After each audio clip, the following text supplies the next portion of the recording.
Okay, I'm on a roll tonight. So third deck I want to go through tonight. This is a newer deck. I've already unwrapped it. I really haven't had much of a chance other than just to do the unwrapping and kind of flip through the book on this one, to really do much with it. But again, here is the title. So this is Mausolea Oracle of Souls. And this deck is one of the darker kind of oracle decks that really drew me in. I don't know why, I just really like dark shit. Sorry, not sorry. I love the artwork. Again, it really reminds me a lot of Angelarium, the one that I just reviewed, in terms of the emotion and the raw feeling you get when you look at the pictures. And so the premise behind this one, the opening statement here says, death comes to all mortals, and when their time is upon them, it is but a beginning, a door to another world. And it's basically a journey. So these cards help us explore our inner selves and our own transformations. And again, probably some of our shadow elements as well, as we kind of walk this path of the journey and, understanding that life is yet one iteration of us and afterlife is yet another. And so everything again is the cycle. There are 6 great realms or kingdoms that are a reflection of our own world, and each of those has characters from it, and they're based on, historical or religio-cultural realms that have been established. And so the book actually gives a pretty decent description of each card. So there's a description of the character on the card and the realm in which, they exist. And then it gives you some of the sort of keywords that you can pull from to understand the message behind the card. And so again, much like Los Scarabio's other decks, the first handful of pages are English before it gets into, Italian, Spanish, French, etc. But within the scope of that, like I said, there's a pretty decent description of each card. Again, oracle cards don't have to be as, cut and dry, and a lot of times can be read very intuitively if you are that kind of reader. So let's get to the cards. First of all, I love the back of the cards with the sort of sigil, reminiscent of various sigils you'll find online. I'll kind of hold this a little bit closer so you can see. Sorry if my light is sort of giving a glare off there. But really pretty. So like I said, the artwork on these is fantastic. I'm a fan of maybe fantasy artwork, some of the comic book type of stuff as well. And this deck definitely delivers as far as the quality of the illustration and sort of the feel to it. So like I said, I left it. I haven't shuffled it or anything yet. Like I said, I did take it out of the package just to unwrap it. But I left it in order because they are organized initially when you pull it out of the box in those 6 realms. And so the characters are sort of grouped together. I think that there are 6. Yeah, so there's 36 total cards. So each realm has 6 characters from it. And so the first one being Pandemonium. So we see Abraham.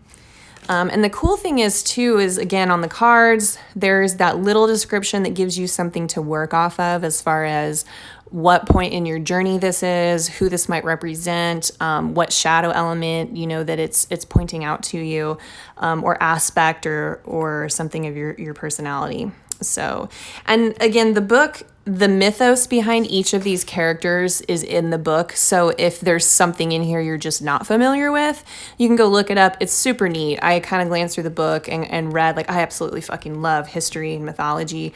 And I kind of read through a lot of those and just geeked out on it before really opening this up. So really cool. Again, illustrations are great.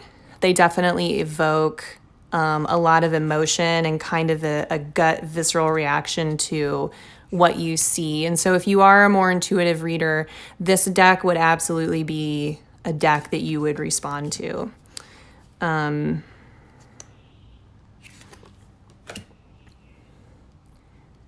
I would say most of these I was familiar with. So here we get into the realm of Hades. This is the second of the 6 realms. And like I said, a lot of these I was familiar with as terms of having read of them, but not necessarily knowing of them in depth. And so it's really cool that someone had a thought to put this together. Looking at the concept of traversing death and the afterlife or underworld in context of humanity. I think that's cool. Maybe it's morbid. I don't really care. But I like it. And these illustrations are just so great. So this is the third one, which I believe is based on Celtic mythology. And I don't think they're all the same. Obviously, not all the characters are connected, but they are all of Celtic story and myth, which is great.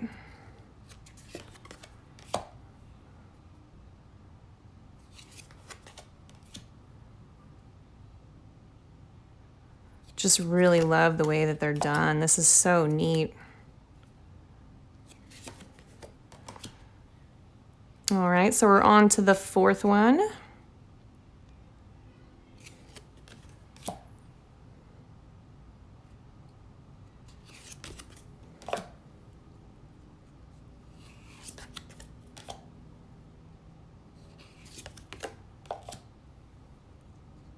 So cool.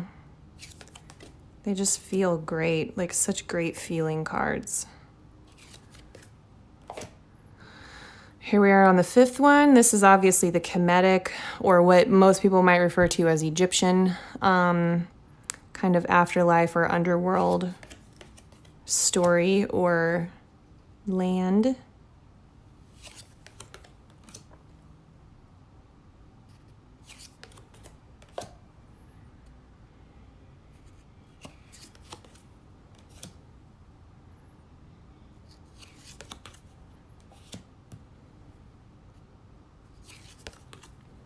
And the last one. This is obviously going to be a little bit more Jewish mysticism, closer to Kabbalah in terms of some of the characters or personages represented here, or Judeo-Christian possibly, but again, with a very decidedly not Christian feel, which I can appreciate. These are such great images and illustrations. They really resonate. All right, and that is it. So again, there's the card back. Nice artwork, beautiful illustrations. I love the way that it utilizes multiple, like I said, there's 6 different afterlife realms represented. The deck definitely has a great feel to it. I love the way that it sort of is this like vibrant energy, but it's also kind of like, I hold a lot of fucking wisdom. That's sort of the way that it feels, handling it like, millennia, if you will, of wisdom wrapped up into a deck of cards. So definitely a cool feel, very cool deck. Illustrations are pretty striking, very colorful, but also, emotional, and you can absolutely kind of resonate and feel these cards. A great deck, again, if you're going to read intuitively. And as far as, shadow work or just in terms of your journey and your path, of self-mastery, that's kind of why I picked this deck. I felt like it went very well with some of the other decks I have that are kind of centered around that same theme. So once again, that was Mausolea Oracle of Souls. I'm going to grab another deck and move on. I'll be right back.